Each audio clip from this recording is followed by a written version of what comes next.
तो परमात्मा उस दिन के बाद सन 1995 में इतने 21 साल के बाद इतने पाठ हम घर घर पाठ किया करते थे, 3 दिन पाठ करते थे और 1 दिन पहले जाना पड़ता था।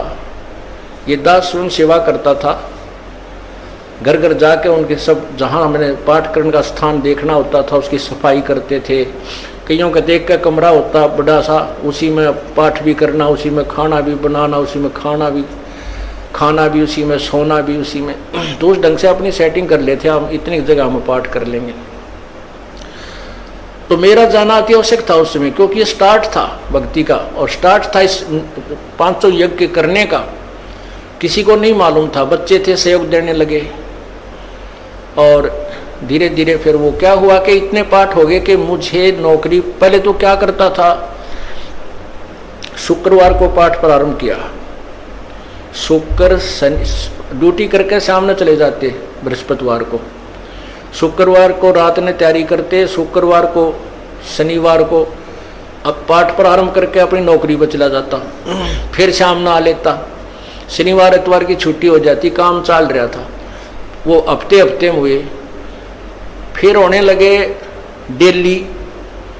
अब अफसर भी दुखी और मैं भी दुखी, तो फिर उस दिन रिजाइन कर दिया परमात्मा के नाम पर। 18 साल की नौकरी होगी थी मेरी। हालांकि कुछ और भी हमारे साथी कह रहे थे भाई अभी 2 साल और डट जाओ आपकी पेंशन बन जाएगी। वाह भैया, पेंशन तो करा कितनी बार होगी, जो पेंशन ई बनेगी ना या कद्दे नहीं बनी थी या असंख्य जन्मों की पेंशन बन जाएगी। तो वो तो इस बात को नहीं समझे थे, उन्होंने तो मुझे मूर्ख ही समझा। और दास की सौभाग्य था कि मुझे नौकरी या मजदूरी मिल गई भगवान की और उसकी पुण्यात्माओं को दलदल से निकालने की। कहते आत्म प्राण उद्धार ही ऐसा धर्म नहीं और। धर्म तो और भी है, दान करते हैं, भूखों को भोजन देते हैं, असहाय की सहाय करते हैं, लेकिन जो आत्म प्राण उद्धारी ऐसा धर्म नहीं और। धर्म तो ये भी है जो गौशाला बना रखी है, धर्म वो भी है जो चिड़िया ऊपर चुग्गा डाल देते हो पशु पक्षियों को, वो भी विकलांगों के जो ऑपरेशन वगैरह कराए जा रहे हैं वो भी धर्म है, अनाथ आश्रम है वो भी धर्म है। लेकिन जो आज गऊ हैं उनकी सेवा कर रहे हैं, अच्छी है, क्योंकि कोई भी प्राणी है, चाहे भैंस है, पशु है, कोई किसी प्रकार का, सबकी सेवा हमने इसी दृष्टिकोण से करनी चाहिए, क्योंकि सब में एक जैसा जीव है, वो भी धर्म है। लेकिन अब तो वो आज वो गाय है, आज कोई भैंस है और जन्म होने के बाद फिर वो सूअर की जूनी में जा सकती है, उस बीमारी तो कौन छुटाएगा उसको। तो ये ज्ञान, ये भक्ति, ये आत्मा इस जीव को उद्धार करेगी। वो फिर 84 लाख योनियों में नहीं जाएगा, या तो मनुष्य शरीर होगा, नहीं सतलोक चला जाएगा। तो कहते हैं आत्म प्राण उद्धारी ऐसा धर्म नहीं और। तो इस दास को ये आत्म प्राण यानी जीव आत्मा के उद्धार की मजदूरी मिल गई और सहरस शुक्र मनाता हूं प्रभु, आपने कैसे दया करी 2 कौड़ी के जीव पर।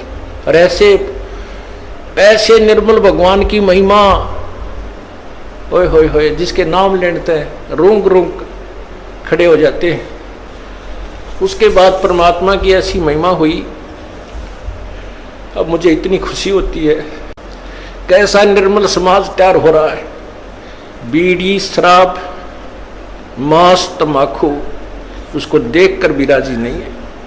अब ये पुण्यात्मा दोनों हाथों दान करते हैं और हम पहले लूटन पर लगे रहा करते थे, पाप बढ़ाते थे। ये माया साथ नहीं जानी थी कि इतना नरक इकट्ठा कर रहे थे। और परमात्मा क्या कहते हैं, सतगुरु के सजदा करूं कर्म छुटाए कोटि, और जो ऐसे सतगुरु की निंदा करें फिर जम तोड़ेंगे होठ। अब जो लोग बिना देखे सोचे समझे और भक्तों की संतों की बुराई करते हैं, अब क्या बताते हैं कि सतगुरु के सजदा करो जिसने कर्म छुटाए कोट, करोड़ों पाप कर्मों से हटाकर और पुण्य कर्मों पर लगा दिया। कितने पाप कर्म बचा दिए हमारे। और जैसे ऐसे सतगुरु की जो निंदा करते हैं, कहते हैं उनके जम तोड़ेंगे होठ, यम के दूत उनके ऐसे लठ मारेंगे चाहे कितने लागो, मुंह पे होठा पे। होठ इसलिए कहा कि इस पर ज्यादा दर्द होया करे, सोई भी बड्डी आया करे। तो कहते हैं वो जम तोड़ेंगे होठ जो बकवाद किया करते थे, संतों की निंदा करते थे। नित्यानंद जी महाराज ने यहां तक कहा है, भाई तू ना मानता ना, ठीक है अपना और काम कर ले और कुछ कह सुन ले, पर संत की निंदा मत करिए, ये तेरे लिए बहुत जबरदस्त पाप बन जाएगा। लेकिन जो इस मार्ग से परिचित नहीं, वो नादान बच्चे आग में हाथ दे देते, बिजली के तार को छू लेते। और ज्ञान होता सत्संग से, और सत्संग में ये काल नहीं आने देता। तो उस दिन के बाद परमात्मा की ऐसी रजा हुई कि बाग लाग गया भगवान का। और यही प्रार्थना करता रहा, परमात्मा तेरे बच्चे तुझे समझे पहचाने, दास को ये नौकरी दी है, इसमें सफल भी आप ही करोगे। इन लोगों ने तो आपको भी नहीं बख्शा था, जब जिसमें आप यहां आए थे काशी में 120 वर्ष रह कर गए, सारा जीवन आपके पीछे पड़े रहे। उन दुष्ट आत्मा स्वार्थियों ने अपने स्वार्थ के लिए जनता को सत्य ज्ञान नहीं समझने दिया और परमात्मा को बहुत यातनाएं दी गई।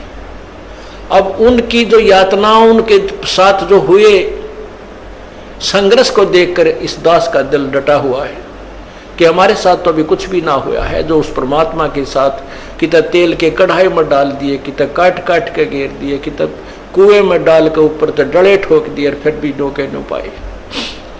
वो तो समर्थ थे और जनता कुछ नहीं बिगाड़ सकी और ना ही उनको समझ सकी। समझना चाहिए था, कुछ लोग समझे भी थे, लेकिन बाद में फिर वो ठीक ढंग से ना लगे तो भगवान ने उनको स्वयं ही रिजेक्ट कर दिया था। परमात्मा क्या बताया करते थे, कैसा एथेंटिक उदाहरण दिया करते थे। पुण्यात्माओं क्या बताते हैं, भाई सिर साटे की भक्ति है और कछु नहीं बात, सिर के साटे पाई यो अवगत अलख अनाथ। अब शीश कैसे देना है, शीश ये नहीं भाई काट के सिर चढ़ा दे भगवान के चरणों में, ऐसे नहीं। जैसे आपको परसों के सत्संग में सुना था कि गुरुदेव को समर्पण कर दिया जाए।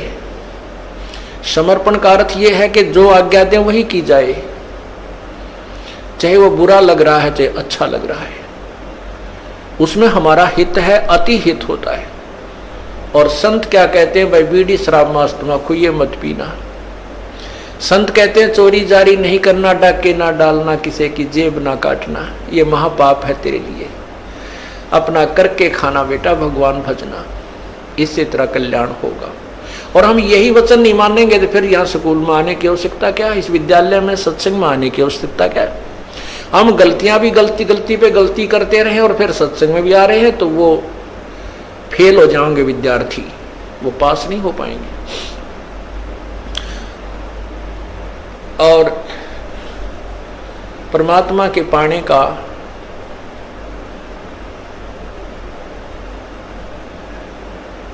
कौन सा तरीका उत्तम है? उत्तम तो अर्थ है कि जैसे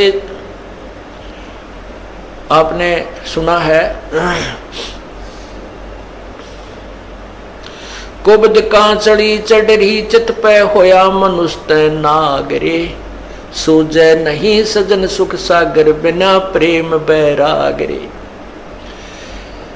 या कुबद कांचड़ी चढ़गी चित पे तो हो रहा मनुष्य नागरे, मनुष्य के कर्म है बुरा काम नहीं करना, किसी की बाल बेटी की तरफ बुरी नजर नहीं रखा है, किसी की संपत्ति की तरफ बुरी नजर नहीं रखा है, अपने जैसा दुख सभी का माने, किसी पशु का बेमतलब लठ नहीं मार दे, किसी को नाजायज तंग बिल्कुल ही तंग नहीं करना चाहिए। तो ये मनुष्य के कर्म थे, इनको छोड़कर हम अपने स्वार्थवश ना जाने दूसरे को कितना दुखी कर देते हैं, तो वो मनुष्य नहीं रहे, हम सर्प बन गए, दूसरे को विष चढ़ा रहे हैं, कोई ओछी मंदी बाणी कहकर किसी को, किसी की चोरी करके, किसी के ठगी करके, किसी की निंदा चुगली करके, लड़ाई करवा के हम नाग हो गए। और सूझे नहीं सजन बिना प्रेम बैराग रे। वो सुख सागर यानी परमात्मा, सुख सागर माने परमात्मा जो सभी सुख देने वाला है, उसकी प्राप्ति बिना प्रेम और वैराग के नहीं हो सकती। वैराग का अर्थ ये नहीं है घर त्याग का जंगल में जा बैठना, उसके बारे में परमात्मा ने बताए थे। एक नारी त्याग दीनी 5 नारी गैल वे, पाया ना द्वारा मुक्ति का सुखदेव करी बहुशैल वे। सुखदेव ऋषि माँ के गर्भ से ही 12 वर्ष का होकर बाहर निकले थे और उसको गर्भ में इतना ज्ञान था कि मैं अब जंजाल में नहीं फंसूंगा, ना शादी करवाऊंगा, और जंगल में जाकर एकांत में माया के, माता पिता भी माया है, माता पिता भाई बहन यह भी काल की माया है, क्योंकि इस विष्णु जी के गुण मोह के अनुसार हम इनमें फंस जाते हैं। हम नहीं निकल सकते, चाहे तड़कल मर जावा पर नहीं छूट सकते इनसे, फिर ये हमारे साथ ना रहते ना हम इनके साथ रह पाते। तो इस तरह का ज्ञान तो उसको था। उसने माँ के पेट से निकलते ही अपनी और नाल को भी कंधे पर डाल ली और व्यास जी कहते हैं बेटा मुझे दर्शन दे जा, बेटा मुझे दर्शन दे जा। अरे दर्शन तक दे दे, तेरी 12 साल बाट देखी हमारा छोरा होएगा। तो दूसरी तरफ मुंह किए हुए कहता है कि व्यास जी ना जाने कितनी बार तू मेरा बेटा और मैं तेरा बाप हो लिया, ना मेरा कितनी बार मैं तेरा बेटा तू मेरा बाप हो लिया। ये तो बूंदा जंजाल है, मैं ना देखूं थरे का ना कदे मेरी भी मैं ना फंस जाऊं। फिर उसने शादी नहीं कराई, शादी भी नहीं कराई, और फिर पिछले जन्म की जो बैटरी चारत थी आकाश में भी जाने लगा, उड़ भी जाता था, सारा कुछ करता था, लेकिन तत्व ज्ञान नहीं था। अभिमान जो का तू, जब विष्णु भगवान ने ये कहा कि जाओ राजा जनक से उपदेश ले लो, अभिमान हो गया, कट गया। ने बोला राजा जनक गृहस्थी बाई और कैसे शीश निभाऊं जाई। हम सुखदेव बोले ज्ञान विवेका, अपनी तरफ से बड़ी बुद्धि से बात करी, विवेक के साथ क्या कहता है, हमने स्त्री का मुंह भी ना देखा। यानी राजा जनक को वो घटिया मान रहा था अपने से, क्योंकि वो शादीशुदा है। इसके बारे में बताते हैं 5 एक नारी त्याग दीनी 5 नारी गैल बे। ये काम क्रोध मोह लोभ अहंकार ये भी तो माया है त्रिगेला, इनको त्याग बेटा। जब जब तू त्यागी बनेगा, केवल एक स्त्री को छोड़कर भाग जाने से तो मोक्ष प्राप्ति नहीं कर सकता। अर्थात परिवार त्यागन मात्र से तेरा कल्याण नहीं है। परिवार में रहे, अपनी भक्ति कर, बच्चों को भी ला लाइन पे। जब पिताजी सत्संग में आता है तो बच्चे तो अपने आप आएंगे, उनका तो और दिल खुलेगा। अब कई बहन ज्यादातर ये परेशानी होती है उनके जीने कि हमारा पति नहीं मानता, बच्चे भी डर छुप कर कभी दाव लगा कर आते हैं, और पिता आ जाते कहना है कि माँ भी गेल हो जाए, तो बच्चे तो अपने आप आ ही जाते हैं, जैसे रंग हम रंगेंगे रंग जाएंगे ये। तो कहते हैं ये वैराग नहीं है, वैराग है, वैराग नाम है त्याग का 5-25 माह, ये सारे शरीर में और इसी में हम रहे, इसका नाम वैराग है। कैसे है कि एक सीप बनती है, सीप में मोती बनता है, एक कीड़ा होता है, सीप एक जीव है। जैसे ये शंख आपने देखे होंगे, ये भी एक जीव से बनता है, ये ऊपर का कवर होता है, उसका शरीर होता है। ऐसी एक सीप होती है और वो खारे समुद्र में रहती है, और खारे समुद्र को वो ग्रहण नहीं करती, उस पानी को ग्रहण नहीं करती मोती बनाने के लिए। आकाश से स्वाति नक्षत्र की बूंद गिरती है और उस समय उसका मुंह खुला हुआ होता है, तो उसके मुंह में वह एक बूंद गिर जाती है, फिर वो मुंह को बंद कर लेती है और उसी समुद्र में गोते लगा रही है। तो इसी प्रकार जो संसार भगवान से दूर है वो खारा समुद्र है, और जो सीप यानी जो भक्त आत्मा परमात्मा का नाम लेकर अपना मुंह बंद कर लेती है, संसार की नहीं सुनती, उसकी बातों को अपने अंदर नहीं जाने देती, तो वो राम नाम का मोती बनाकर परिपक्व कर लेती है। तो यहां बताते हैं कि बैराग नाम है त्याग का। न्यू त्याग करना, किसी की सुननी है नहीं, कोई कम में बांटा कहें जाओ भाई तुम अपने राज्य हम और भक्ति करें, ये है त्याग वास्तव में। ना किसी का बुरा माने, कोई गलत कह रहा कह ले भाई तेरी इतनी सोच है, और अपने उद्देश्य से दूर ना हो, उसे वंचित ना हो। फिर क्या बताते हैं, परमात्मा के पाने की विधि। जैसे सूरज के आगे बदरा ऐसे कर्म छयारे, प्रेम की पवन करे चत मंजन जल के तेज नयारे। ओए होए, अब वही पॉइंट आ जाता है कि सूझे नहीं सजन सुख सागर, बिना प्रेम बैरागरे। जब तक हमारा प्यार हमारे हृदय में रोना अपने भगवान के प्रति नहीं जागता, तब तक हमारे बीच में कोई मैल शेष है। और उस मैल को हटाने के लिए, उस मैल को कम करने के लिए ये सत्संग रूपी, ज्ञान रूपी, पांचों यज्ञ रूपी, सुमरन, ये सभी व्यवस्था उस मैल को काटने की ही दे रखी है। ये जितना कटता जाएगा उतना प्रेम, परमात्मा में प्रेम आपका बढ़ता चला जाएगा। जैसे सूरज के आगे बदरा ऐसे कर्म छयारे, प्रेम की पवन करे चित मंजन वो झलके तेज नयारी। है जैसे सूर्य के सामने बादल आ जाते हैं और सूर्य का प्रकाश नजर नहीं आता, ऐसे आत्मा और परमात्मा के बीच में पाप कर्मों के बादल छाए हुए हैं और प्रेम की पवन करे चितमंजन। राम नाम का वो सिमरण जो दे रखा आपको, सतनाम कहते, उसके ऊपर तो आपका चित मन लगा रहे। और प्यार की पवन जैसे हवा चलती है, बादलों को इधर उधर फेंक करके सूर्य का प्रकाश चमकने लग जाता है। प्रेम की पवन करे चितमंजन झलके तेज नयारे। वो परमात्मा आपको दृष्टिगोचर हो जाएगा, आपके जो पाप कट जाएंगे, आपके बीच में जो पाप कर्मों की द्वार, अज्ञान की द्वार है, वो हट जाएगी। अज्ञान की द्वार ज्ञान से हटेगी और पाप कर्मों की द्वार जो है वो इस सब भक्ति विधि से हट जाएगी। पुण्यात्मा एक अंधा था और बड़ा भक्त था।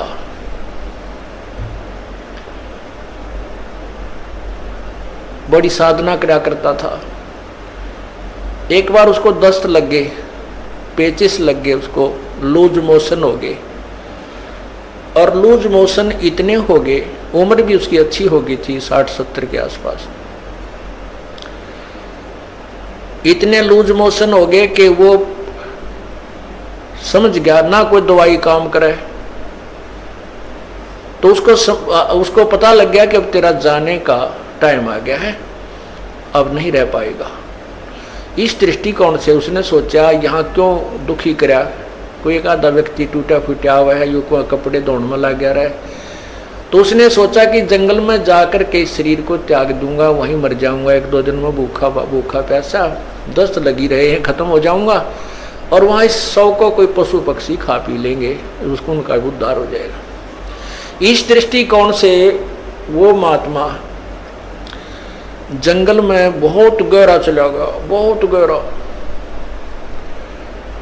और मेन रास्ते से भी हटकर जानबूझकर ऐसे सर्प तरफ निकल गया, नो लाठी के लालू का कुत्ती जंगल के बीच में, वहां कहीं आसपास कुछ भी को नहीं। वहां जाकर बैठ गया। अब वो बैठा था, थोड़ी सी देर हुई थी, इतने में एक बालक आया 5-7 साल का, वर्ष का। उसने कोई आधा घंटा होया होगा बैठे ने। वो कहने लगा, बाबा आपको लगता है आप बीमार हो? कहाँ भाई, बीमार हूं बेटा। आप कहाँ से आ गए? यहाँ बच्चे को बोला है। बोला यहाँ हमारा मकान है, यहाँ हमारी आश्रम है, हमारा घर है यहाँ पर थोड़ी सी दूरी पे। और बाबा ले ये खिचड़ी खा ले, आपको दस्त लगे हैं, मेरी माँ ने बना के दी है, रोटी खा, अब खिचड़ी खा लो। वो बोला, ओ बेटा ला, भूख लगी है। अब बाबा उस सूरदास ने वो खाना खा लिया, खिचड़ी खा ली। वो खिचड़ी खाते ना दस्त रहे और पेट भी भर गया। तो उसने शुक्र मनाया, परमात्मा बड़ी दया करी आपने, हे परमात्मा आप यहाँ भी साथ है। देख कितना छोटा आदमी को यहीं पर आपके बच्चों ने मेरी सेवा कर दी। ये सोच के अग भाई चल भगवान की यह रजा है, और जीवन देंगे तो इसका भजन करेंगे, ठाओगे तो चल इसके लोक में जाओगे, हमारे दोनों हाथों में लड्डू हैं। तो इतने में कुछ देर में वहां उस लीला परमात्मा की ये भेड़ बकरियां वाले आ गए और उनकी एक भेड़ बकरी की तरह रड़ गई। उसने ढूंढते ढूंढते उस घोर जंगल में पहुंच गए। वो बाबा जी लौट रहा वहां पर, वो कहने लगे महात्मा तू यहाँ कैसे आ गया?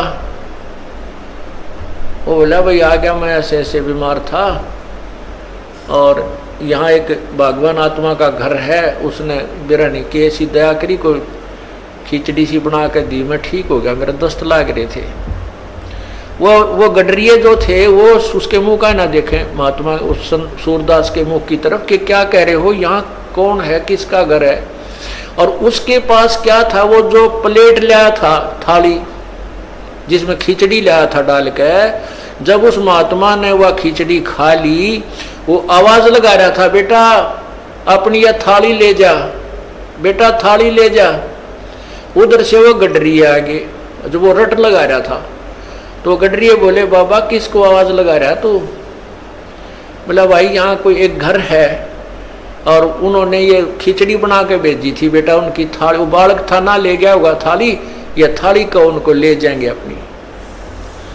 वो कहने लगे बाबा जी तू यहाँ कैसे आ गया ऐसे घोर जंगल में, यहाँ ना कोई घर है, यहाँ से 5-7 कोस तक कोई गांव भी कोई ना, तू घर की बात करे, यहाँ कोई घर नहीं है, ये थाली कहाँ से आ गई तेरे पास? ने बोला भाई मन ने बेरा है कितना आएगी, जब यार कोई है ही नहीं और कोई घर नहीं तो मौन साध गया। को हे भगवान, हे परमात्मा आप यहां भी साथ। अब क्या होता है, वो बाबा जी उठकर चल पड़ा, अक भाई चले जहां ले जाएगा वहीं चलते हैं। अब चलते चलते वो जा रहा था कि आगे एकदम गड्ढा था, वो गड्ढा ऐसे स्टाइल में था जय वो स्पीड उसकी इतनी थी बाबा जी की कि वो लाठी थोड़ी टेका था, कदम गणे दर था। इसी उमंग सी हो रही थी, कोई हे भगवान आज मेरा जीवन दान कर दिया भगवान, इस उमंग में चल रहा था। तो ज्यों ही वो गड्ढे में गिरने को हुआ तभी एक व्यक्ति ने उसका हाथ पकड़ के और उल्टा ले लिया। ने बोला बाबा आगे इतना जबरदस्त गड्ढा है, तुम गिर के मर जाता, वापस हो ले, ये रास्ता ठीक नहीं। तो उस संत ने उसके बचाने वाले का पैर पकड़ लिया, नो का नो नीचे एकदम पैरा में गट गया। नो बोला परमात्मा जब तक निकल गए थे मेरे हाथ से, आज नहीं छोड़ू तेरे, जब तुम वो पहचान नहीं सका आपको आज नहीं छोड़ू, मन मत बकावे। ने बोला बाबा क्यों मेरे गल पड़ गया, मैं तो एक राह चलता आदमी हूं और ये तो सूत बैठ गया, तू मर रहा हो, मैं भगवान ने भेज दिया यहाँ तेरे को बचाने के लिए। ने बोला ना, एक बार धोखा खास गया सूरदास, दूसरी बार नहीं। और फिर उसने छुटा लिया वो पैर हाथ, ने बोला छोड़ तू मेरे गले पड़ गया। जब वो कहता है, कहने लगा कोई बात नहीं, तू सारी सृष्टि का मालिक है और मैं बोधा जीव, तेरा मेरा के मुकाबला है कि मैं तुझे पकड़ सकूं, लेकिन सूरदास के दिल ते निकल जा जब देखूं कि सा बलवान तू। ने बोला हीना जान के कमजोर निर्बल जानो और पैर छुटा गया है, अति बलवान तू है, सर्वशक्तिमान तू, लेकिन सूरदास के दिल ते निकल जा जब जानू कि सा बलवान तू। कहते हैं उसी समय उसके दिव्य भी वो दृष्टि भी खुल गई और भगवान ने सामने दर्शन दिए, जिस भी रूप में वो पूजा कर रहा था। अब देखो पुण्यात्माओं, परमात्मा पूर्ण ब्रह्म कबीर परमेश्वर इस भक्ति काल तक इस जीव को लाने के लिए, भक्ति की आस्था बनाए रखने के लिए सोचल छिद्र करता है। नरसिंह जी का भात किसने भरा था, नरसिंह जी की हुंडी किसने ली थी, ये तो तत्व ज्ञान सुनो जाओगा इस अंधेरे ने। ये पूर्ण परमात्मा जो तीनों लोकों में प्रवेश करके सबका धारण पोषण करता है, यानी सबकी व्यवस्था, सबको जो भी जैसा कर्म करता है उसके फल आधार पर वो परमात्मा आकर के भक्ति लाभ देता है। तो पूर्ण परमात्मा आए और फिर उसको कहा बेटा ये भक्ति कर, ये भगवान है, ऐसा नाम जप। और फिर ये कहा कि मैं तो उसका भेजा हुआ हूँ, तू नाम जाप कर, नाम से मोक्ष होगा। तो पुण्यात्माओं कहते हैं जब उसमें प्यार आया, जब फूट फूट कर रोने लगा सूरदास, बुरी तरह तड़फने लगा, जब परमात्मा प्रकट हो गए, उसके नेत्र भी दे दिए और सामने दर्शन भी दिए। जैसे सूरज के आगे बदरा ऐसे करुण छयारे, प्रेम की पवन करे चित मंजन वो झलके तेज नयारे।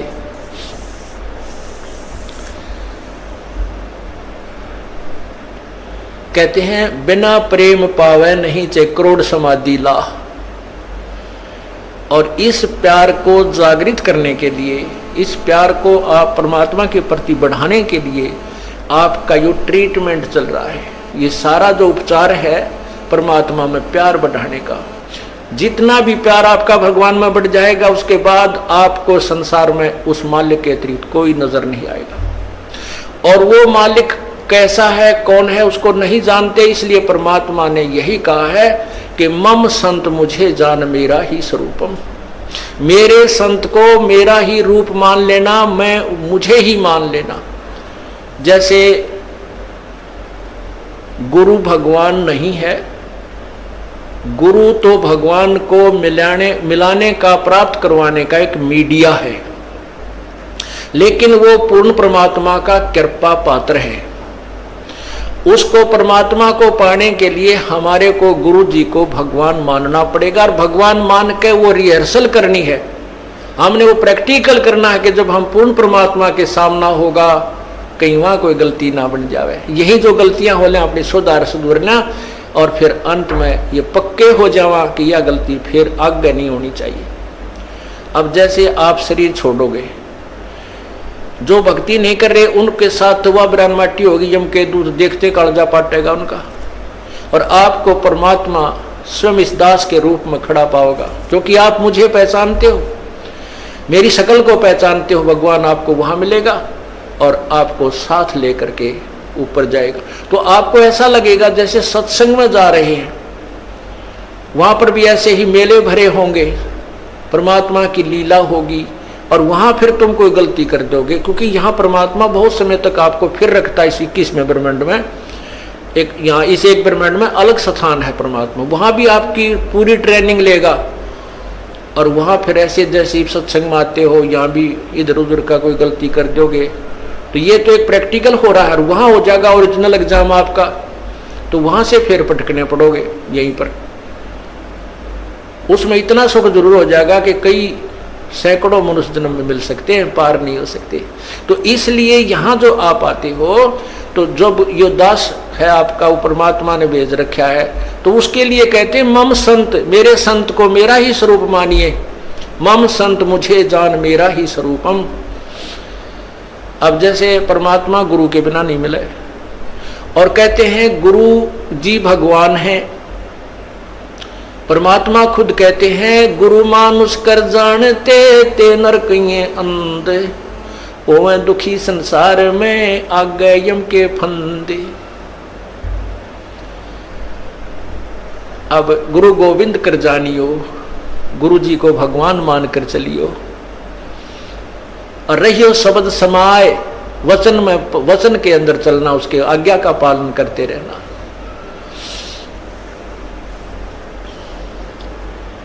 गुरु की आज्ञा आवही, गुरु की आज्ञा जाव, कह कबीर सो संत है आवागमन नसाए। तो यहां हमने जैसे एक मैथमेटिक्स के अंदर गणित में एक प्रश्न आता है ब्याज का, तो उसमें मूलधन निकालना होता है, और मूलधन निकालने के लिए पहले हमने दर कैलकुलेट करनी पड़ती है। तो उसमें मूलधन मानना पड़ता है 100 रुपये। हालांकि वो 100 रुपये मूलधन नहीं है, लेकिन वो मानने पार पड़ेगी। वो करोड़ों की अमाउंट का जो मूलधन, वास्तविक जो धन है हमारा, वो 100 रुपये मूलधन मान कर ही हम उसको प्राप्त कर सकते हैं, और कोई तरीका नहीं। तो उसमें मान लीजिए मूलधन 100 रुपये, 100 रुपये मूलधन मानकर फिर हमको उसको ओरिजिनल मूलधन को प्राप्त कर लेंगे जो करोड़ों की संख्या में है। तो वो परमात्मा को पाने के लिए गुरुजी उस परमात्मा जैसे परमात्मा नहीं है, लेकिन आपने परमात्मा मानना पड़ेगा ताकि आपकी रिहर्सल ठीक चले जा, ताकि आप ये सोचो कि जब भगवान के सामने हम जाएंगे जिसके इतने गुण सुनते हैं और उस परमात्मा से हम मिलना चाहते हैं, वह हमारा कैसा शिष्टाचार हो, कैसा बोलना चालना हो, कैसा व्यवहार हो, कैसा उमंग हो। अगर कबीर साहब आपके सामने आ जाएं, आपने इतना गुण सुन रखा है, तो एक दूसरे के ऊपर का पड़ के उनके चरणों ने छुआ है और मतलब नु सोचा जानो मेरी बारी कब आवे। ऐसा शिष्टाचार नहीं, एक दूसरे के ऊपर नहीं गिरना, मतलब एक दूसरे से आगे पहुंचने की होड़ लगे, और नहीं तो दूर से नोडी ठाठा के देखें वह खड़े भगवान, वह खड़े भगवान। और यही उमंग आपकी इस दास को जब देखें, ये आप पर बन जाएगी। ये ज्ञान ऐसा है कि आपको फिर कुछ भी दिखाई नहीं देगा, ये दास दिखाई देगा, और तब आपका प्रेम परमात्मा में दृढ़ बन जाएगा। आपकी यहाँ जो भी है, ठीक है, संतान संपत्ति जो भी है वो आपको अस्थायी नजर आएगी, और हम यहाँ अपना कर्तव्य करने आए हैं, ये भी पूरा करना है। तो इस प्रकार जैसे हम माता पिता की, जैसे बच्चों की परवरिश करते हैं माता पिता बचपन से, कितने प्यारे लगते हैं छोटे छोटे बच्चे, और उनको अब आप वो भूखे रह जाते हैं, बच्चों को उत्तम आहार कराते हैं, उत्तम अच्छे कपड़े पहनाते हैं, और जब वो बड़े हो जाते हैं, ब्याह शादियां हो जाती हैं, तो माता पिता उनसे उतना ही प्यार चाहते हैं जितना वो बचपन में दिया करते थे। अब हम उतना प्यार उनको नहीं दे पाते, ये भी हम पाप कमा लेते हैं।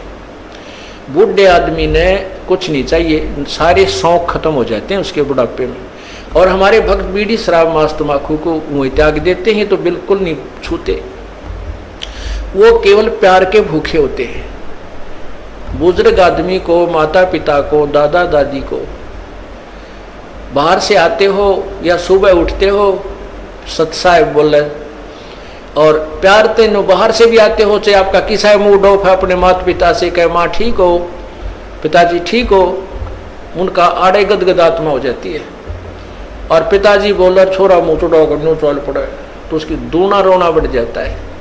तो पुण्यात्मा, हमने अपने बुजुर्गों की हृदय से सेवा करनी है, बुराइयों से बचाना है, हुक्का नहीं पिलाना उनको, शराब नहीं पिलानी, चाहे मरे चाहे जीवे, प्यार दो, अच्छा भोजन कराओ, अच्छे कपड़े पहनाओ, प्यार से रखो।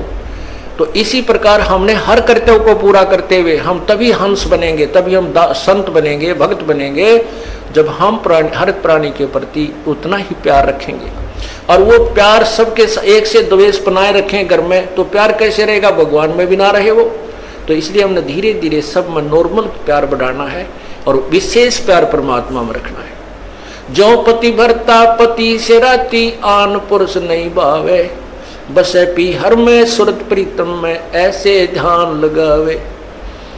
जैसे लड़की अपने घर चली जाती है शादी के उपरांत, तो उसका विशेष लगाव अपने पति में हो जाता है, बहुत लगाव हो जाता है, और वो एक पल भी उसे नहीं भूल पाती है, लेकिन किसी को सो भी नहीं करती है, माता पिता को भी प्यार देती है, भाई बहन को भी, और अपना काम भी करती रहती है। लेकिन जो विशेष कसक उसके अपने पति में होती है, पति भरता स्त्री की। कहते हैं ऐसे ही हम यहाँ इस संसार में रहेंगे, अपने परिवार में, ये हमारा मायका समझो, और हमने ससुराल चलना है, अपने पति परमात्मा कबीर परमेश्वर को ऐसे पल पल में याद रखना है। जो पति भरता पति से राती, आन पुरुष नहीं भावे, बसे पी हर में सुरत प्रीतम में, नो कोई ध्यान लगावे। वो क्योंकि यहाँ हम खेचातानी नहीं रखेंगे, यहाँ भी प्यार, इनके लेवल का प्यार, यहाँ भाई के लेवल का, बाण के लेवल का, जेठ के लेवल का, जेठानी के लेवल का, ये भी इनको श्रद्धा सत्कार देना है। लेकिन विशेष कर सक अपने परमात्मा में रहनी चाहिए, वो विशेष प्यार, वो हमें आगे ले चलेगा। और यहाँ हम आपस में लड़ाई झगड़ा रखेंगे तो भी भगवान को पसंद नहीं। जैसे एक लड़की अपने एक सह परिवार में रहती है, जेठ भी है, जेठानी भी है, देवर है, देवरानी है, ननंद है, सास है, ससुर है, पितश्रे हैं, तो इस तरह हम फिर वो लड़की इतनी शिष्टाचार में रहनी चाहिए।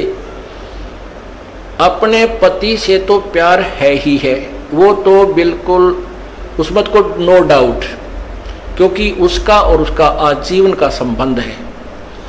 और लेकिन अन्य परिवार के सदस्यों से भी उसने मनमुटाव नहीं रखना चाहिए। जैसे जिसका सत्कार जो ड्यू करता है, उनको डिजर्व करता है, अवश्य देना चाहिए, नहीं तो वह पतिव्रता नहीं कलियारी हो जाएगी। फिर अगर वो प्यार नहीं देगी, वो शिष्टाचार नहीं रखेगी, आदर सत्कार प्रेम से नहीं बोलेगी, तो घर में आग लग जाएगी। तो ना भक्ति बने ना कोई और बने। तो इस प्रकार हमने हर दृष्टिकोण से अपने जीवन को नरक ना बना करके यहाँ का स्वर्ग तो हमने घर बना लेना चाहिए, और सतलोक में अपने चाल पड़ेंगे, वहां जाकर सुख सारा मिल ही जाएगा।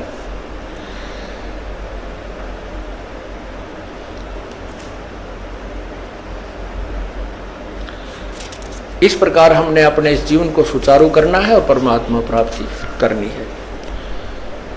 सत्संग में आने से बहुत लाभ बताया है। कहते हैं संत मिलन को जाइयो, दिन में कई बार, आसौज के मेह जो ये घना करे उपकार। आसौज का मीह, पहले सिंचाई नहरों से नहीं थी, ना कोई ट्यूबवेल्स थे, परमात्मा पर आश्रित होते थे।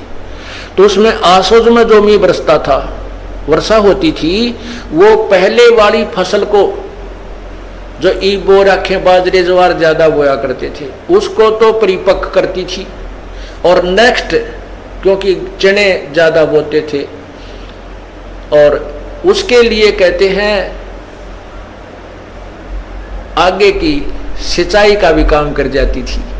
तो अब जो पुरानी फसल यानी पुरानी आल, पुराना जो आपके अंदर भक्ति संस्कार थे, अब ये सत्संग, संत का जो सत्संग है, उस पुराने जो सत्संग जीवन को तो आपको परिपक्व कराएगा, सुचारू रखेगा, इसमें कोई आपत्तियां आनी है उनमें भी टालेगा, ये परमात्मा का नाम, और आगे के लिए भविष्य की तैयारी करवाओगा। इसलिए कहते हैं संत मिलन को जाइयो, दिन में कई बार, आसौज के मेह जो ये घना करे उपकार। तो पुण्यात्माओं, सत्संग आने से आपका उद्धार होगा। आप भी आवे और भी जहाँ तक पार बसाओ सबको समझाने की चेष्टा करें, और सच्चाई से परिचित कराना हमारा फर्ज बनता है। हम किसी के मित्र हैं और उस मित्र को इस मार्ग पर नहीं ला सकते हैं, तो उस मित्र से मित्रता मत रखिए। वो मित्र तेरी जान का झाड़ बन जाएगा और आपको ले डूबेगा। ऐसे बहुत से भक्त हमें मिले, फिर वो आखिर में उन्होंने ये बात स्वीकार करनी पड़ी, या तो वो मित्र ही भक्त बन गया ना, नहीं, वो मित्रता नहीं रही, औपचारिकता रहेगी, हृदय से मित्रता नहीं रही। अब मित्र तो हमारा एक ही है, कबीर परमात्मा।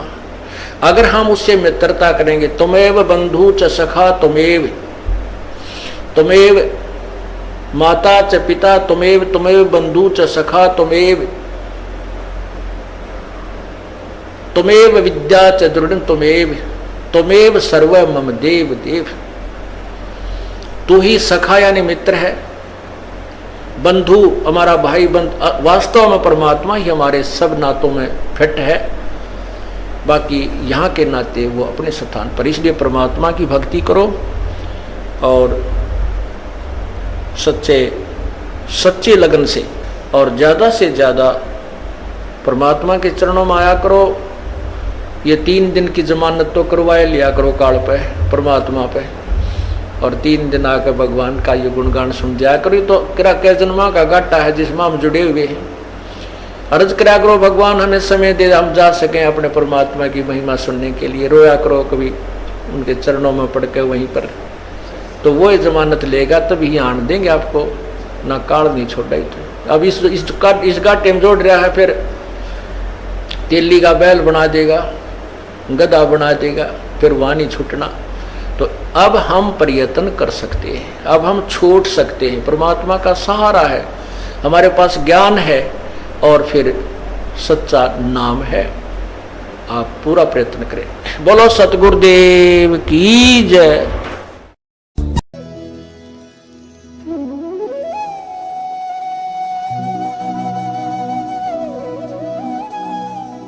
अगर आप ये वीडियो वीडियो YouTube पर देख रहे हैं तो हमारे चैनल को सब्सक्राइब करें और बेल आइकन को दबाना ना भूलें। अगर आप Facebook पर ये वीडियो देख रहे हैं तो हमारे पेज को लाइक करें।